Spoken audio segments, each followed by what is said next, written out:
안녕하십니까? 네, 반갑습니다. 아우, 박수 소리가 지난주보다 작아졌어요. 추워가지고 그냥 몸이 안 움직이시죠? 엄청 춥네요. 자, 우리 지난주에 배웠던 거 얘기 좀 하고 진행하겠습니다. 우리가 등기 절차 총론 파트 지금 보고 있는데, 이 일반적으로 진행되는 등기 절차가 어떻게 됩니까? 이래서 보는 거지 않습니까? 그래서 등기 신청하고 접수해서 요건 갖추나 심사해가지고 요건을 갖추면 수리 실행하는데 못 갖추면 각하. 이렇게. 그 다음 식별부 기록하고 마지막에 등기별 정보 작성 통지합니다. 이 과정으로 이제 진행된단 말이에요.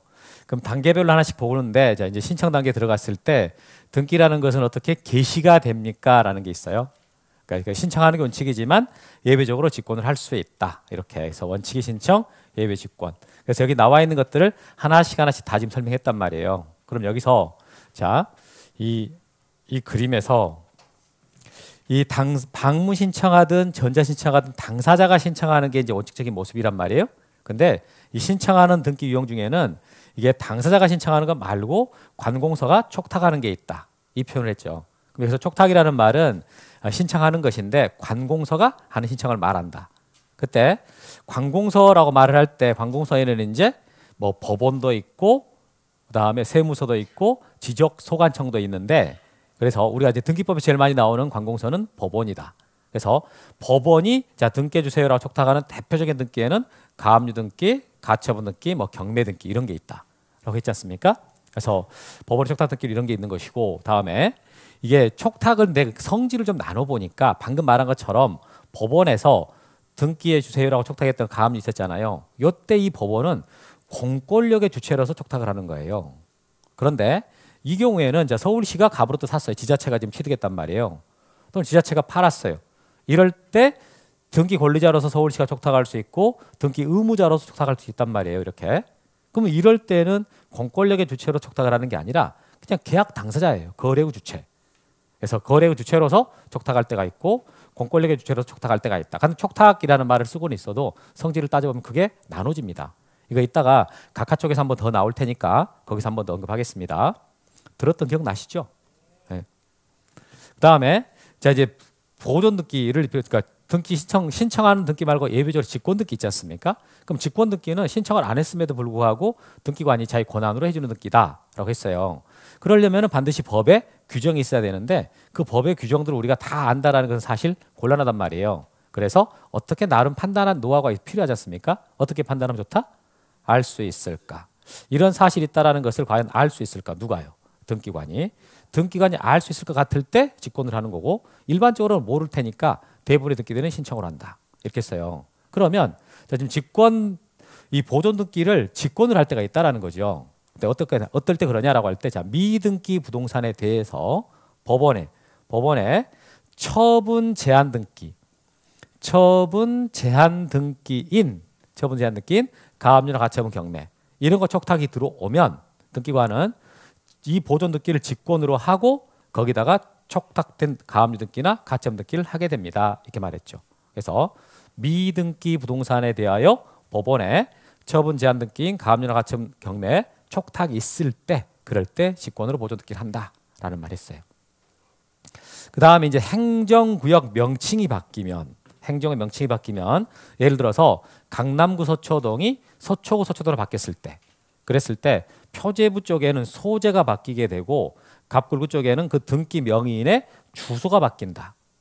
그래서 표제부 쪽에서 바뀌는 이 등기를 한단 말이에요. 이 등기가 부동산의 표시 변경 등기고, 다음에 여기 써져 있는 이거 등기 명의인의 주소 변경 또는 등기 명의인의 표시 변경 이렇게 한단 말이에요.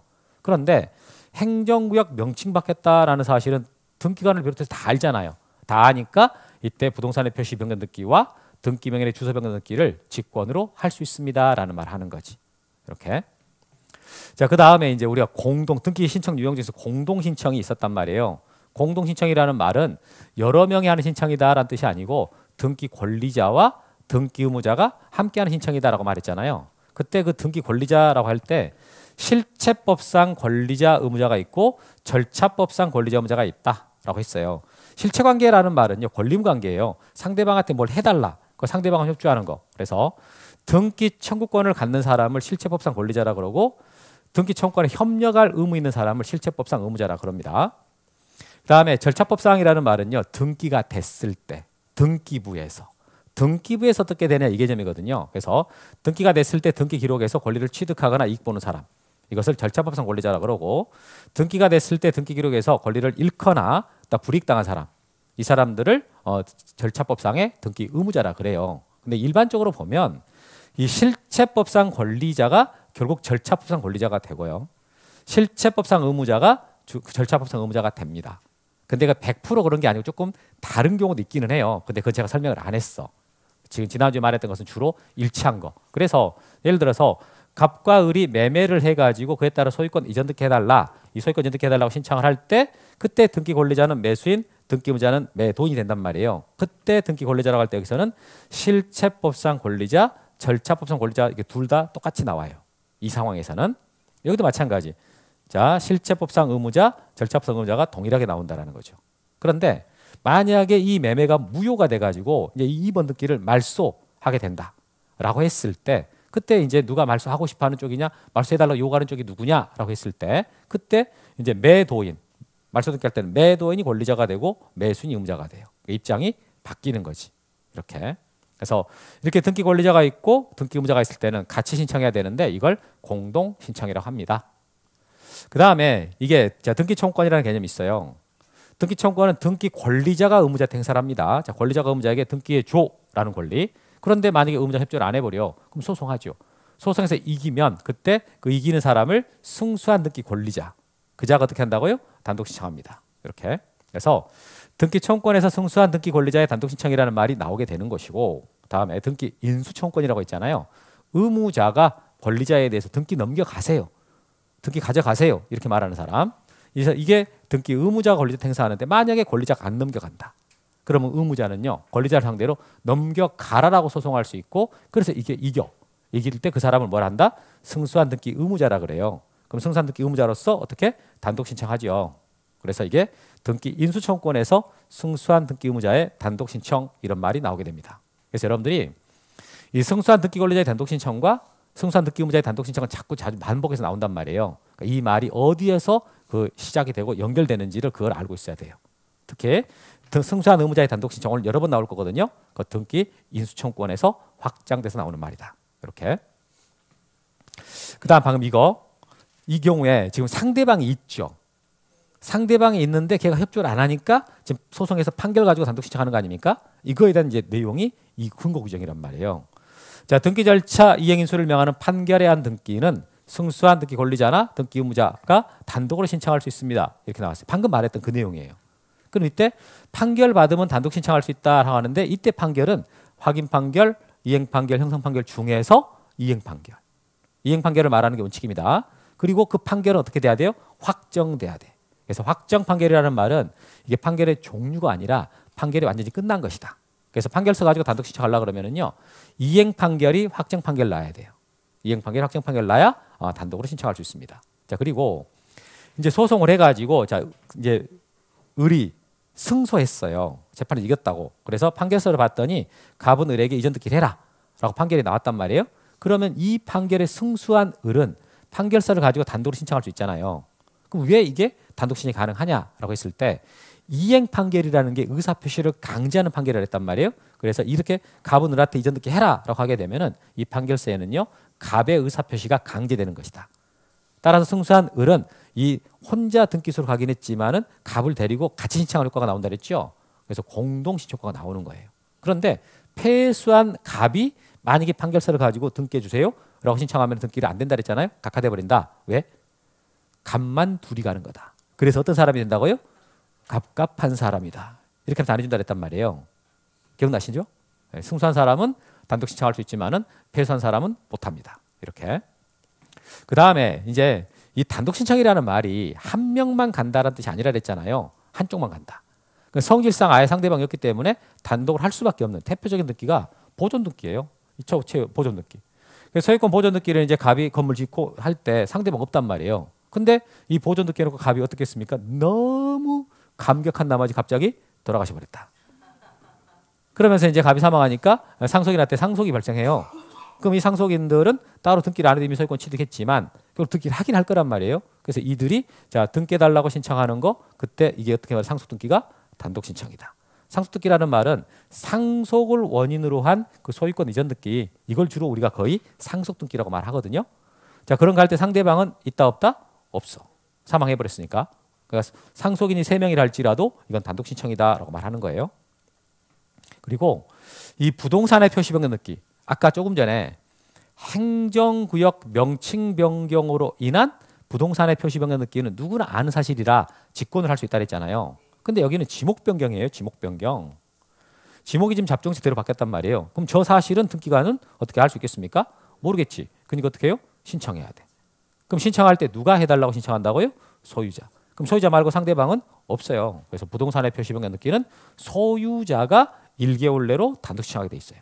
그런데 똑같은 내용을 우리가 지적법에서 배울 때는요. 소관청이 촉탁한다라고 배웠단 말이에요. 그래서 여러분들은 이 2개를 다 알고 있어야 된다. 등기법 배울 때는 소유자가 1개월 내로 신청한다라고 하지만 지적법 할 때는요. 소관청이 촉탁합니다라고 그렇게 알고 있어야 돼.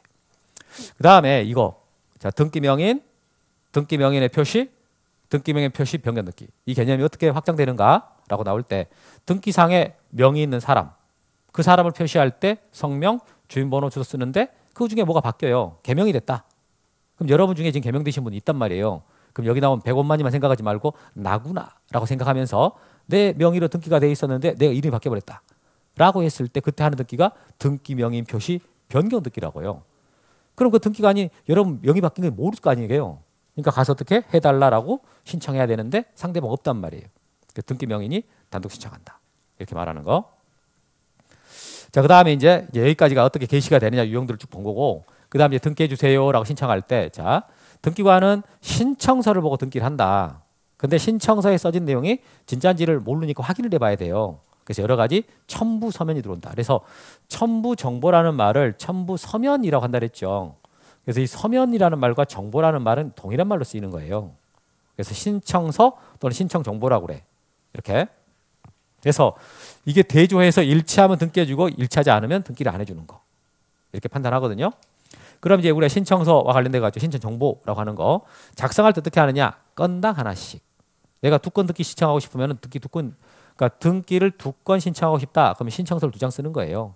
4건 신청하고 싶다. 그럼 4장 쓰는 거고. 그래서 건당 하나씩. 그게 원칙입니다. 그리고 어떻게 쓰느냐라고 할 때, 자, 필요역사항이 있고 임적사항이 있다. 이런 말 했는데 여기 노란색 들어가는 게 필요역사항이잖아요. 꼭 써야 되고 안 써지면 각하되는 거. 이런 사항이다. 그런데 임의적 사항이라는 것은요. 제공할지 여부가 당사자 의사에 맡겨져 있는 사항이에요. 제공할 수도 있고 안 할 수도 있고. 근데 제공을 하게 되면은 대항력이 생긴다라는 효력이 발생한다 그랬죠. 그러니까 대항력 갖추려고 제공을 하는 거야. 그리고 임의적 사항의 특징. 그 특징이 여러분 뭐였어요? 제가 이거 설명할 때 여러분 이 지문을 설명할 때 뭐가 제일 특징이라 그랬어요? 들었던 기억이 없어요? 내가 설명 안 했나요? 했죠. 근데 표정들이 안 들어본 표정들이요. 등기 원인에 분할금지 약정 있을 때는 그 약정하는 사항도 신청 정보 내용으로 제공해야 됩니다라고 나왔잖아요. 그럼 여러분 임의적 사항이다라고 하니까 제공할 수 있다 이렇게 써질 것 같잖아요. 근데 제공할 수 있다라고 안 써졌고 뭐라고 돼 있어요? 제공해야 된다. 꼭 해야 된 것처럼 썼단 말이에요. 그건 필요성 아니냐 이렇게 생각할 수 있다고. 그런데 여기서 이 등기 원인이라는 말의 뜻이 뭐라고 이게? 계약서다. 그래서 계약서에가 그 내용이 정해져 있으면 계약서의 내용이 정해져 있으면 그 내용을 신청정보로 제공을 해라 그 말이에요. 그럼 저것은 꼭 계약서에 써야 될 내용입니까? 안 쓸 수도 있는 내용이었어요. 안 쓸 수도 있는 내용이야. 공유물은 언제든지 분할할 수 있는데 우리 분할하지 말자. 그래야 약정할 수 있거든요. 그 약정을 만약에 했다면 계약서에 했다면 등기부에도 기록된다 그 소리예요. 기록해야 돼. 계약서에 만약 그런 걸 약정을 안 했어. 그러면은 안 써도 되는 거거든요. 그럼 꼭 계약을 해야 되는 거예요? 안 할 수도 있는 거예요? 안 할 수 있는 거예요. 근데 그럼 계약서에 계약을 할 때 또는 등기 신청할 때 부동산의 표시를 거기다 쓰지 않을 수도 있나요? 어떤 부동산이다라고 안 쓸 수 있어요? 그건 말이 안 되는 거예요. 그런 거 안 쓰면 그건 무효거든.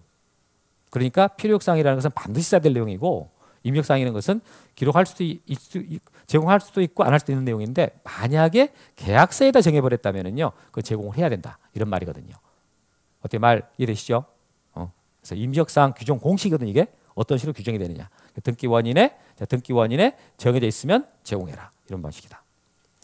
자, 이런 내용들을 봤어요. 이런 내용들을. 그래서 여러분들 제가 지난주에 했던 게 지금 거기 390페이지 임의적 제공 사항까지 봤죠? 그때 보충했습니까? 보충 안 했죠? 여기 이제 할 차례예요. 여기. 에듀윌 유료 회원만의 특별한 서비스.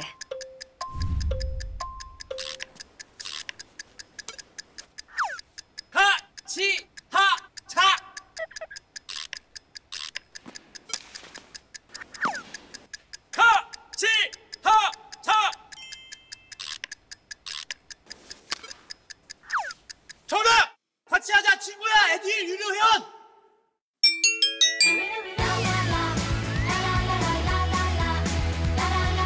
친구 소개하고 현금 받는 혜택.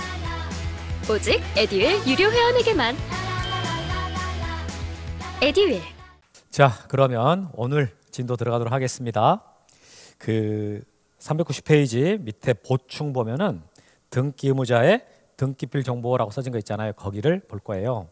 자, 그게 뭐냐면 여러분 등기를 신청할 때 책을 보시면 등기를 신청할 때 이 등기필 정보를 제공한다라는 말이 있어요. 이게 무슨 말이냐면은 자, 우리가 보통 쓸 때 보면은 등기 권리증 이렇게 등기 필증 등기필 정보 이런 말이 있단 말이에요.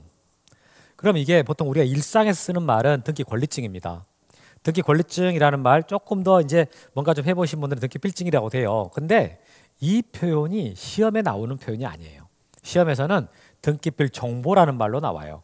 여러분들은 등기필 정보라는 게 등기 권리증이라고 이해하시면 돼요. 등기 권리증이라고 알고 계시는 게 이게 등기 권리증이라는 말이 되게 좋은 게 등기상에 권리 있다는 증명서거든요. 등기상에 권리 있다는 증명서. 이걸 우리 법에서는 등기필 정보라고 한다 그 말이에요. 그러면 여기서 지금 다루려고 하는 게 뭐냐면 여러분들이 아파트를 소유하고 있어요. 그 아파트를 소유하고 있으면서 이제 팔 때 권리증 있잖아요. 권리증을 낸다고요. 그 다음에 은행에서 대출을 받아요. 대출을 받으면서 자기 이제 부동산에다가 근저당권 들어올 거 아니겠습니까? 그럼 근저당권 등기가 이제 올 때 이것저것 내야 되는 게 있잖아요.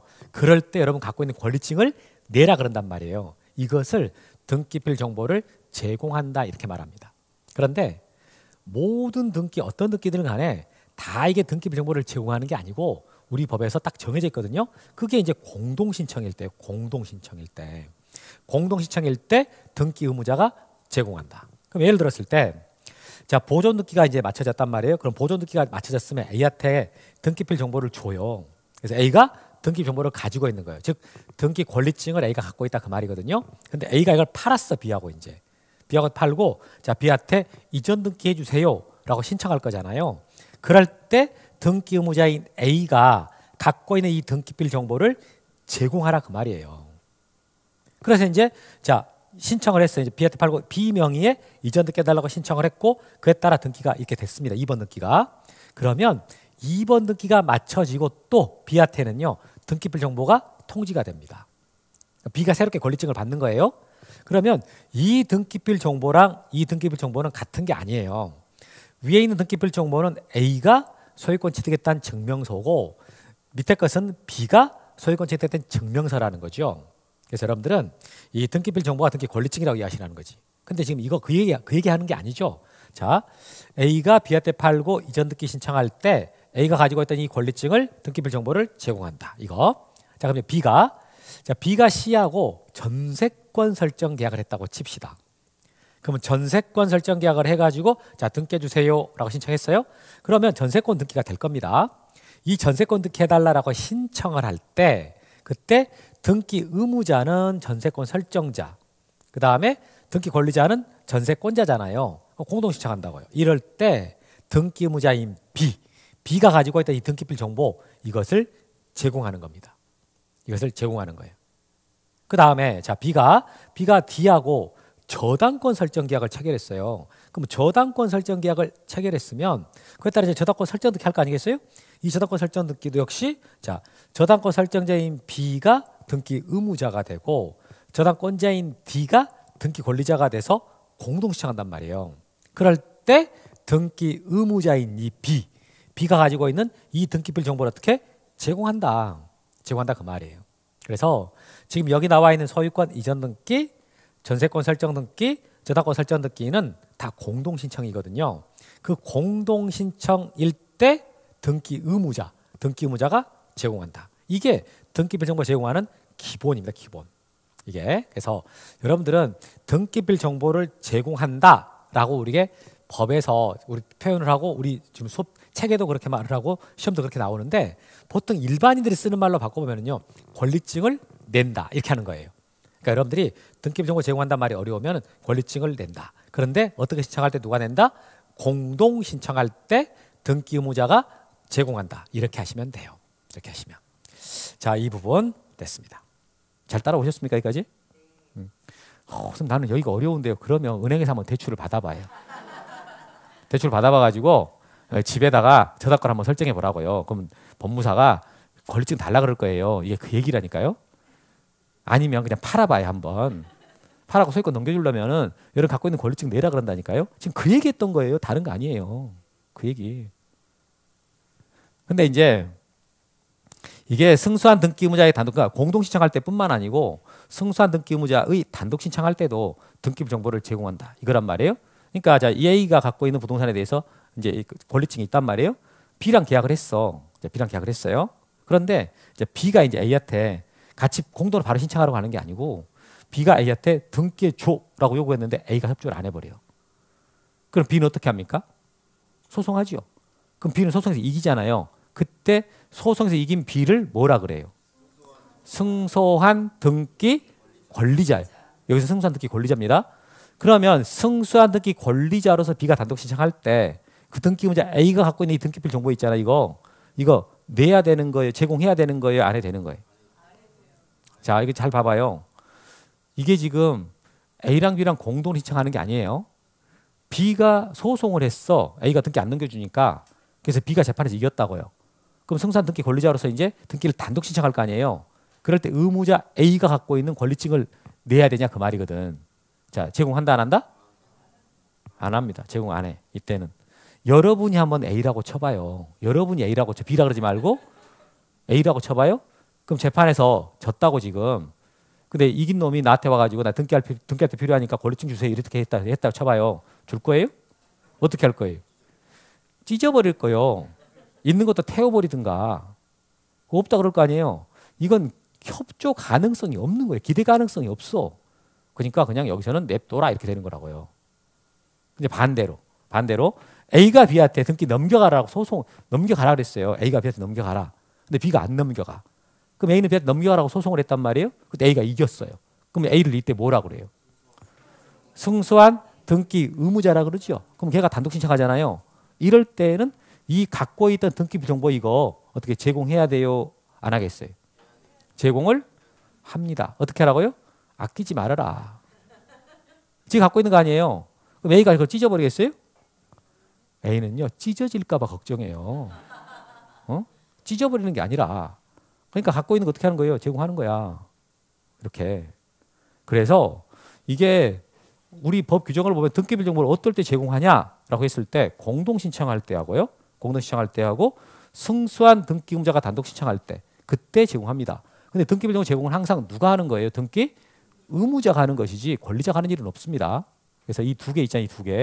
이 두 개를 우리가 이제 외워버려야 되거든. 그럴 때 필승의 공 이렇게 외워주면 좋아. 필승의 공. 그럼 여기서 필 할 때 필이 뭐겠어요? 필. 등기필 정보지. 등기필 정보. 뭐 다른 거 하고 있지 말고 잘 보세요. 잘 봐요. 승의가 뭐예요? 승의. 승소한 의무자의 단독 신청까지 여기까지 다 해가지고 승의예요. 그러면 공은 뭐예요? 공동 신청 말고 공동 신청 이렇게 이걸 제일 진짜 말도 안 되게 외우는 분들이 어떻게 외우냐면은 등기필 정보는 승소한 의무자가 공동 신청할 때 된다 이렇게 외운단 말이에요. 승수한 의무자가 공동신청할 때 된다. 이렇게 하면 말이 됩니까? 말이 안 돼요. 그래서 승의라 뜻이 뭐가 승의? 승수한 의무자의 단독신청. 여기까지 다 포함해서 승의예요. 그죠? 공동신청은 이거 말하는 거고. 그럼 어떨 때 제공 안 하냐? 그럼 승의의 반대 제공 안 하겠죠. 공동의 반대 제공 안 할 거 아니겠어요? 그럼 승의의 반대가 뭐가 돼요? 패소한이라고 말하면 안 되는 게 패소한 사람 등기 신청 자체를 못 해. 아예 등기 신청 안 돼요. 그러니까 승의의 반대는 승권이야. 승권. 승소한 권리자. 이거 제공 안 하잖아요. 승소한 권리자는 제공 안 하거든. 그 다음에 공동의 반대가 뭐예요? 단독이지. 제공 안 합니다. 그럼 단독 신청에 뭐가 있어요? 방금 우리 복습삼아 했을 때 보존 등기, 상속 등기, 부동산의 표시 변경 등기, 등기 명인의 표시 변경 등기 이런 거 있었잖아요. 이런 것들은 등기 의무자가 없어요. 제공할 사람이 없는 거예요. 그러니까 제공을 안 하는 거지. 어때 말 이해하겠습니까? 그래서 여러분들이 지금 등기해달라라고 신청할 때 갖고 있는 권리증 있잖아요. 권리증을 아무 등기한다고 다 내는 거 아닙니다. 그게 내야 되는 등기가 있고 낼 필요가 없는 등기가 있는데 그게 어떨 때 그럼 내가 등기 권리증을 내냐 이걸 지금 말했던 거예요. 어떨 때 등기별 정보를 제공한다고요? 필승의 공 이렇게 하세요. 어떨 때 제공한다고요? 필승의 공. 그럼 이제 그걸 승의라는 말 알아야 될 거 아니에요? 승의가 뭘 뜻한다고요? 승소한 의무자의 단독 신청. 일대하고 공은요? 공동 신청. 이럴 때 제공합니다. 이런 말이거든요. 자, 책 봅시다. 등기필 정보의 자, 등기필 정보란 등기부에 새로운 권리자가 기록될 경우에 권리자 확인하기 위해서 등기 작성한 정보를 말합니다. 라고 했어요. 여기 뭐냐면 여러분 권리증이라는 뜻이 뭔가요? 권리증. 권리증이라는 말 한번 해석해 봐요. 권리증. 권리 있다라는 증명서죠. 어디에? 등기에. 그러니까 등기 권리증이라고 그러죠. 등기에 권리 있다라는 증명서. 사원증이라 그러면 사원이라는 증명서잖아요. 합격했다는 증명서. 마찬가지로 권리증. 권리 있다라는 증명서예요. 그러니까 사실 이 권리증이라는 말이 제가 봐서는 제일 좋은 말이에요. 이 본래 의미를 다 담고 있는 단어가 등기 권리증이거든요. 근데 그 말을 안 쓰고 등기필 정보라 그래가지고 그냥 헷갈리게 만들어놨다고 지금. 네, 규정은 이렇게 돼 있으니까 여러분 등기필 정보라는 말로 알고 있어야 되는데 그냥 그걸 이해를 할 때는 뭐라고요? 권리증이다. 권리자가 기록될 때 그 사람한테 주는 증명서다. 이렇게 하면 돼요. 2번. 자, 제공하는 경우다 그래서 제공하는 경우. 거기 어떻게 신청할 때 제공한다 그랬어요? 공동으로. 공동으로 권리가랑 등기 신청할 때 제공한다가 공동 신청할 때가 그 말이잖아요. 그 다음에 2번에 자, 승수한 의무자가 단독으로 권리가랑 등기 신청할 경우 이렇게 나왔다고. 그때 어떻게 하라고요? 등기 의무자의 등기 정보를 제공해라. 이렇게. 어때 말 이해되셨어요? 이 두 개를 외울 때 우리 어떻게 외운다고요? 필승의 공 이렇게 외운다고. 자, 밑에 할 필요 없는 거, 요하지 않는 거. 거기 보니까 1번 봤더니 자, 누가 신청한다 그랬어요? 승소한 등기 권리자. 승소한 등기 권리자가 신청할 때 어때요? 낸다 안 낸다? 안 낸다. 왜 안 낼 거예요? 찢어버려요. 협조 안 한다고. 얘가 협조할 리가 없잖아요. 그렇게 있는 것도 안 줄 거라고. 그다음에 2번에 상속 등기, 소유권 보존 등기, 등기 명예의 표시 변경 등기, 부동산의 표시 변경 등기. 자, 거기 줄 쳐보시면 공통점이 뭐예요? 단독 신청. 상대방이 없는 단독 신청. 그러니까 낼 필요가 없는 거지. 어때 말 이해되셨습니까? 지금 했던 말들이 어려웠어요? 그냥 그래도 할 만했어요? 제일 앞에 분 어려웠어요?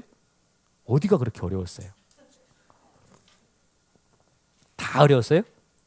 하나도 못 알아들었어요? 그건 아니지만 그래도 왠지 어렵게 느껴졌죠? 아까 아파트 팔 때 권리증은 냈던 기억은 나시죠? 그 얘기한 거예요? 그 얘기한 거예요. 근데 아직까지 뭐 다른 좀 그 다 배운 내용이 그러니까 그 배우긴 했지만 여기요. 지금 여기다 안 배운 거 없어요. 여기 나온 내용 지금 다 들었던 거야. 근데 잊어버리거나 가물거리니까 이게 또 여기다 연결시키려다 보니까 약간 헷갈리는 거지. 이렇게. 자, 그러면 이제 실제로 어떻게 하는지를 보겠습니다. 하나 넘겨봐요. 한 페이지 넘겨보시면 그 신청서 뒷면에 여기 지금 392페이지 등기 의무자의 등기필 정보라고 써진 부분 있죠. 여기 확인했어요? 거기 보면은 부동산 고유번호라고 나와요. 고유번호 나오고 그다음에 김세연이가 나오고 1년 번호 나오고 비밀번호 나옵니다. 이거. 그러면 여러분 지금 이거 우리 그때 지난주에 배운 거지만 누가 누구한테 팔고 이전 듣게 해달라고 신청 쓴 거예요. 앞페이지 가봐요. 앞페이지 보면 나왔어. 제일 밑에 등기 의무자 누구예요? 김세연. 등기 권리자 100원만. 이거잖아요. 그러니까 김세연이가 100원만한테 팔고 소유권 넘겨주세요. 지금 그거거든요. 그거죠. 그러면 김세연이는 과거에 이 아파트를 샀으니까 지금 파는 거 아닙니까? 그럼 김세연이가 과거에 이걸 샀을 때 권리증 받은 게 있겠네요. 그렇죠? 그것이 자 넘겨보시면 397페이지가 있어요. 397페이지 가봐요.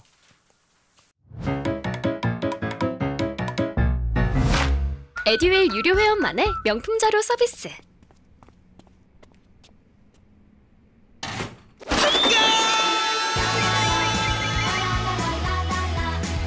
고퀄리티 명품 자료의 혜택.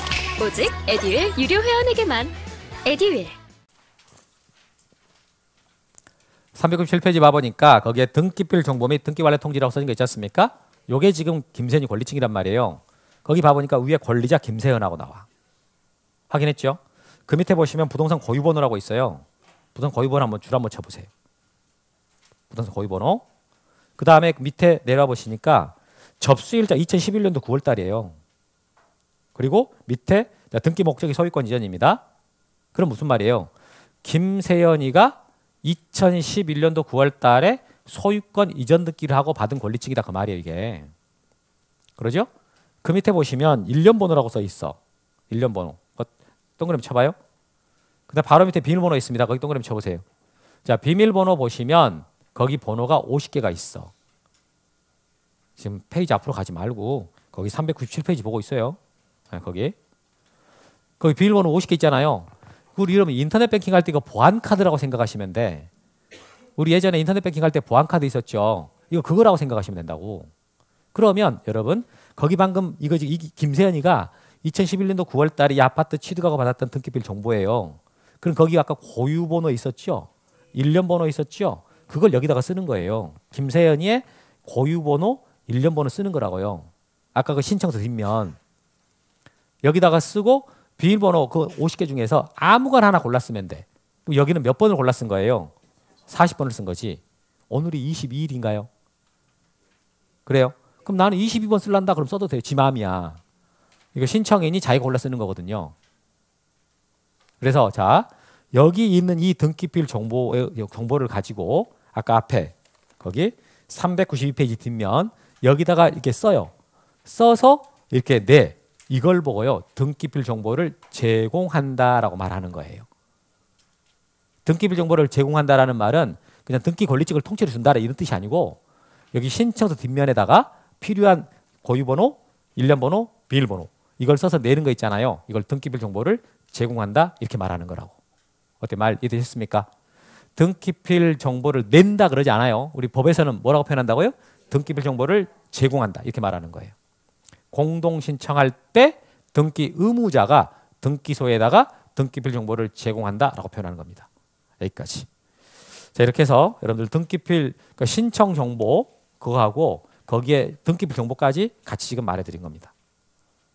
자, 혹시 뭐 조금 부족한 것이 있으면은 뭐 저녁에 오든가, 다음 수업 때 좀 기대하는가 하고 이 정도 하면 좀 그래도 전달됐을 것 같습니다. 이렇게. 다음 페이지 이제 393페이지 보면은 첨부 정보가 나와요.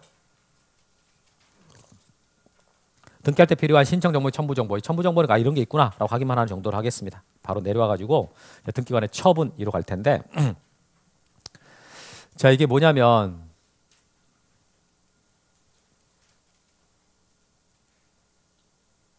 자, 칠판 좀 봐보세요. 지금 우리가 하는 게 등기 절차가 어떻게 진행하는가 이거 지금 보고 있는 거란 말이에요. 그럼 여태 뭘 봤냐면은 여기 본 거 여기 신청 단계. 그럼 신청할 때 어떻게 등기가 개시가 되는 여러 유형을 봤고 그 다음에 이때 자 신청 정보 및 첨부 정보가 있었잖아요. 이렇게 그 중에 우리는 이 신청 정보만 보고 첨부 정보는 지금 안 본 거예요. 그럼 이제 그 다음 단계가 뭐가 있는 거예요? 접수, 심사 이 단계에 넘어가는 거지. 그럼 뭐 접수라는 말 어려운 말 아니라고요. 내가 신청하게 되면 등기소에서 받는 걸 접수라 그래요. 그런데 자 접수할 때 접수 번호라는 게 나옵니다. 접수할 때 뭐가 나온다고요? 접수번호. 여기 보시면 자, 칠판 보세요. 이게 등기부를 보면 자, 이게 갑구예요. 갑구에 자, 순위번호가 나오고요. 등기 목적이 나오고 그 다음에 접수란이 있어요.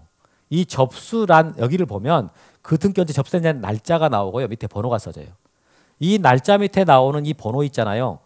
이 번호를 보고 뭘 한다? 접수번호라 그래요. 접수번호.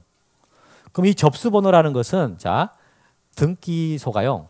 해마다 지금 우리 지금 내년이 며칠 안 남았잖아요. 그러면 내년 1월 2일이 화요일이더만 1월 1일이 월요일이고 그럼 24년 1월 2일 화요일 날 등기소 문을 연단 말이에요. 오픈한다고. 그럼 손님들이 올 거 아니에요. 그럼 제일 먼저 오는 사람 2024년 1월 2일 제1호예요. 제1호. 두 번째 오는 사람이 제2호. 세 번째가 3호. 이렇게 해가지고요. 12월 31일까지 번호가 계속 누적이 돼요. 이렇게. 그게 접수번호라고. 그럼 이게 무슨 기능을 하겠냐? 그럼 저거 무슨 기능 하겠어요? 당연히? 등기 일 처리해주는 순서지. 은행 가가지고 번호표 뽑는 거랑 비슷해요. 저거 그냥 번호표라 생각하면 돼. 그 번호표 뽑는 대로 일해주잖아요. 이것도 그 얘기라고 그래. 근데 그거 말고 제가 진짜 이제 하는 기능이 있거든. 방금 말한 것처럼 무슨 기능을 한다고요? 등기들 간에 순위가 문제가 될 때가 있어. 얘가 선순위 걸리냐 후순위 걸리냐 그 따져볼 때가 있단 말이에요. 그럴 때 저거 기능을 합니다. 접수번호가. 저게 빨라. 그럼 먼저 된 거예요. 선순위 걸리자고. 말 이해되시죠? 그래서 접수번호가 중요한 거라고.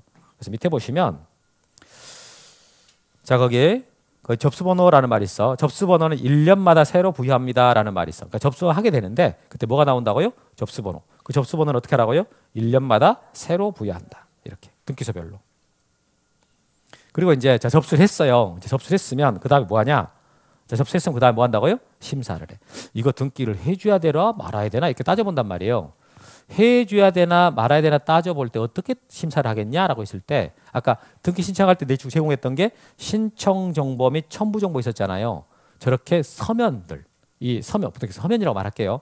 신청서 첨부 서면 이렇게처럼 서면만 가지고 하는 심사. 제출했던 그 서면 있잖아요. 그것만 가지고 하는 심사. 그걸 뭐라 한다고요? 형식적 심사라고 그래. 근데 참 여러분 여기 좀 봐봐요. 보통 심사를 한다고 할 때 실질적 심사가 있고 형식 심사가 있어요. 근데 우리나라는 지금 형식적 심사주의를 취하고 있거든요. 그러면 형식적 심사주의다라고 했을 때 여러분 느낌은 어감은요. 그 보통 무슨 생각을 합니까? 꼼꼼하게 한다는 뜻인 것 같아요. 대충 한다는 뜻인 것 같아요.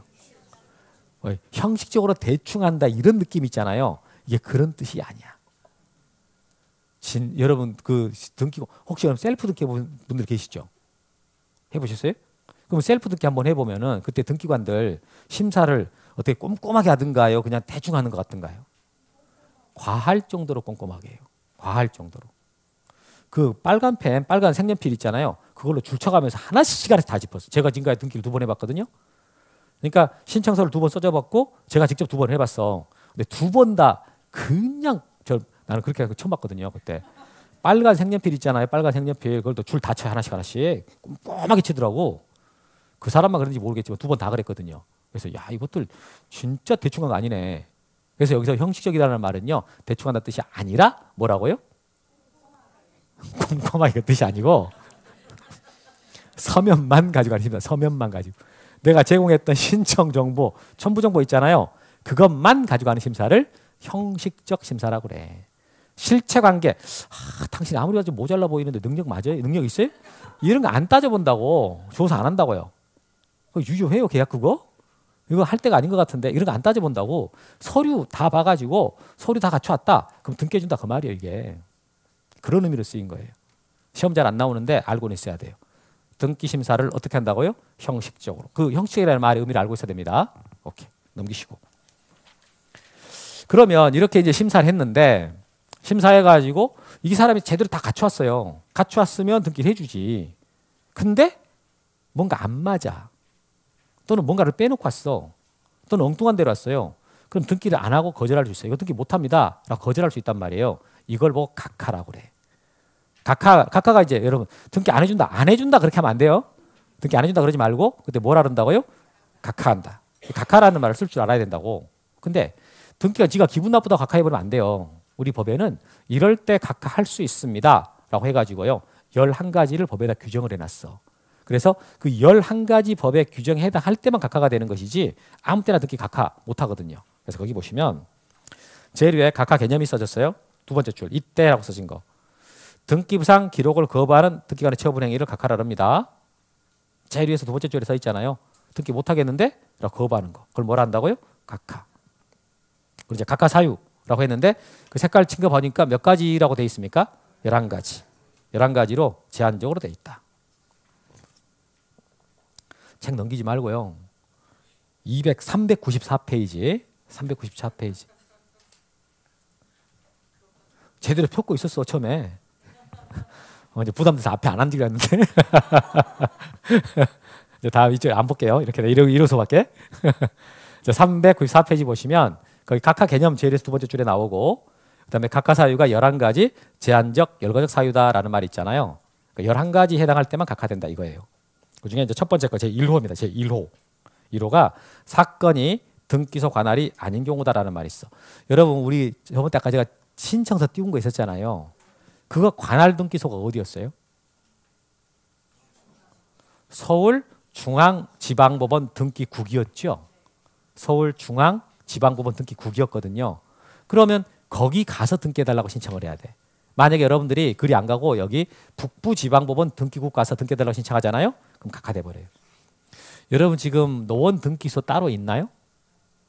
없죠. 이전에는 구마다 시마다 거의 등기소가 있었거든요. 그런데 이게 등기소 지금 등기 업무 엄청 줄었어요. 그게 예전에 등기 업무 대부분은요 열람 발급이었어요.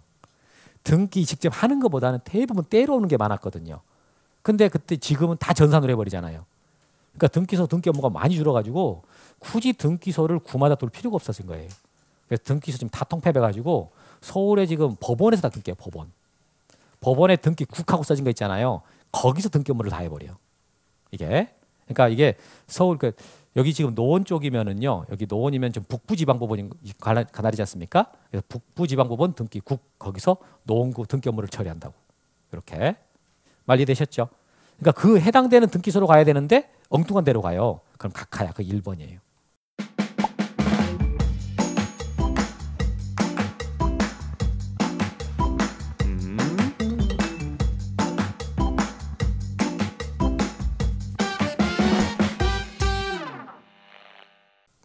두 번째 거. 자, 사건이 등기할 것이 아닌 경우다라는 말이 나와요. 여러분, 자, 사건이 등기할 것이 아닌 경우다라는 말이 나오면 되게 포괄적이잖아요. 느낌, 그 어감이. 그 도대체 뭐가 등기할 것이 아닌 경우인데? 라고 할 것 같으니까 아예 우리 법에다가는요. 10가지 예를 들어놨어요. 그 밑에 박스 10가지가 있거든요. 그 10가지 중에서 이게 지금 시험에 잘 나오거든요. 올해도 나왔어요. 근데 여기 있는 것은 여러분들 처음 공부 시작하신 분들은 바로 이게 배우기 어려워요. 왜냐하면 여기 있는 것은 이것저것 다 모아놓은 곳이거든요. 여기다가. 등기법뿐만 아니라 민법 내용도 같이 모아놓은 거예요. 그러니까 여기 내용들이 10가지를 읽었는데 다 아는 내용이야. 그럼 여러분 실력이 많이 올라와 있는 거예요. 그러니까 처음 보신 분들은 이거 한 번 봐가지고 다 설명이 안 돼. 그래서 이제 다 하는 게 아니라 몇 개만 할 텐데 1번. 자, 등기 능력 없는 물건 또는 권리에 대한 등기를 신청한 경우다라고 써 있어요. 자, 거기 물건 동그라미 쳐봐요. 권리 동그라미 쳐봐요. 그럼 여러분 이 다이아몬드 있잖아요. 다이아몬드. 예를 들어 뭐 15억짜리다 라고 했을 때 그 다이아몬드를 등기할 수 있어요? 못해요? 할 수 없어요. 다이아몬드 들고 와가지고 여기 15억짜리 등기 좀 해줘요. 그럼 안 돼. 왜 안 돼요? 다이아몬드는 동산이요. 동산. 우리는 지금 뭐만 다루는 거예요? 부동산. 그럼 여러분 한강에 지금 교량들 많이 놓여 있잖아요. 한강에 많은 교량들 저 교량들 어떻게 등기할 수 있어요? 등기 안 돼요. 등기할 수? 여러분들이 다 잊어버렸다니까. 제가 등기법 첫 시간에요. 제가 그 말을 했어. 토지와 건물이 등기가 되잖아요. 그럼 등기되는 건물이 되려면은 토지에 정착돼 있고 지붕과 벽을 갖춰야 되고 그 다음에 계속 사용되고 쉽게 해체 이동할 수 없어야 된다. 뭐 이런 게 있었거든요. 그러면 교량은 어떻게 고정돼 있는 건 맞아. 쉽게 해체 이동할 수도 없어. 그런데 지붕과 벽이 있나요? 저걸 누가 건물이다 그래요. 여러분 한강 교량을 건물이다 하는 사람들이 있어요? 그건 비둘기들이 집이다 그러지 자기 집. 저 우리 집이다라고 비둘기나 그러지. 여러분들 어떻게 그러겠어? 그러니까 저건 구조물이지 구조물. 건물은 아니고. 그러니까 등기가 안 되죠. 비싸졌냐? 비싸다고 등기된 건 아니다. 그래서 그 교량 들고 와서 등기하러 왔어요. 그럼 등기 안 된다. 이게 그 얘기예요. 그런 거 등기 못 합니다. 그런 얘기라고. 그럼 등기 안 되는 권리? 자, 여러분 등기 안 되는 권리 대표적으로 점유권이 있어요. 유치권이 있어요. 이런 거 들고 와서 등기해 주세요. 그럼 등기 된다 안 된다? 안 된다. 뭐 주의 토지 통행권 이런 거 있었단 말이에요. 제가 여러분들한테 그때 올해 문제라 그러면서 문제 처음 등기법 하나 문제 풀어드린 게 있었거든. 등기되는 권리 아닌 거 골라봐라 라고 나왔던 거. 이거 하면서 그때 간단하게 말했었다고. 그때 기억이 안 난다 그래서 너무 괴로워하거나 그러지 마세요. 다 기억이 안 나는 게 정상이니까. 그러니까 우리가 지금 12월 1월부터 수업을 하죠. 공부를 하죠. 한 번 듣고 다 기억날 것 같으면 왜 지금 오셨어요? 내년 9월 달에 왔어야지. 그렇잖아요. 네, 한 번 듣고 우리가 기억이 안 나니까 또 보고 또 보려고 지금 미리 온 거 아니에요? 잘하셨지? 2번하고 3번 이렇게 쭉 내려가시고요. 거기 6번이 딱 할까? 6번이 딱 할 거고 그다음 8번 봐보세요. 8번. 관공서 또는 법원의 촉탁으로 실행되어야 될 등기를 신청한 경우다라는 말 있잖아요. 여러분 8번 읽었을 때 생각나는 거 아무거나 말해봐요.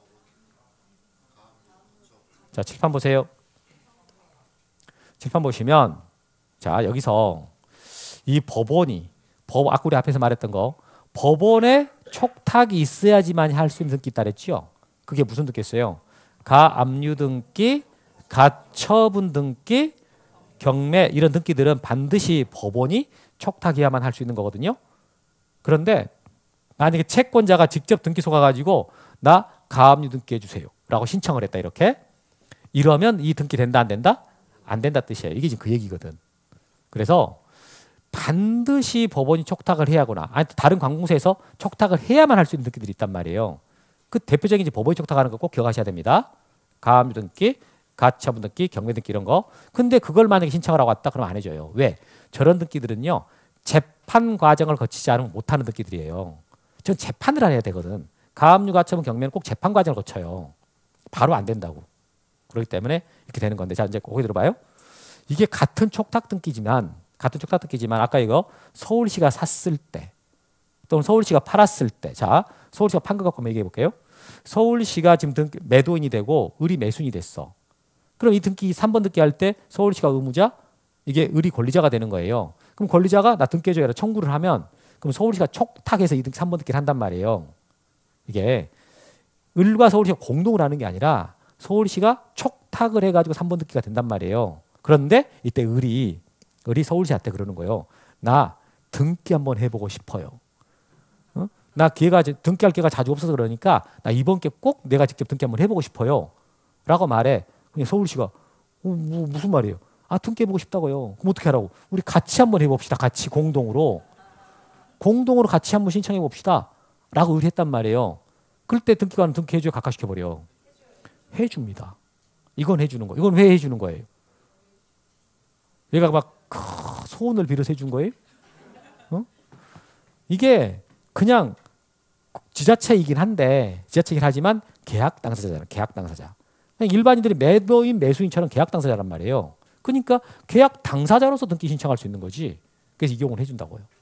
이 경우는. 그래서 여러분들이 이 촉탁 등기라 해가지고 무조건 신청하면 각하돼 버린다 이러면 안 되고 이때 공권력의 주체로 촉탁해야 되는 경우 이럴 때는 각하가 돼요. 그런데 거래후 주체로서 촉탁할 때 있지 않습니까? 그럴 때는 신청하는 것도 등기돼요. 그래서 여러분들 이 8번을 이거 지금 말한 내용은 약간 어려운 내용이야. 쉬운 내용 아니에요. 지금 말한 내용은. 그래서 여러분들 지금 당장은 이 8번 왼쪽에 거. 지금 8번이 말하는 게 왼쪽에 거거든요. 요걸 말하는 거예요. 요거. 그래서 일단 이해가 잘 안 됐으면 이것만 좀 기억해도 되고 좀 공부하신 분이다라고 하게 되면은요. 반드시 오른쪽이랑 같이 알고 있어야 돼요. 이 부분에서. 자, 이렇게 해서 8번 이거 되게 중요하고 시험 잘 물어봅니다.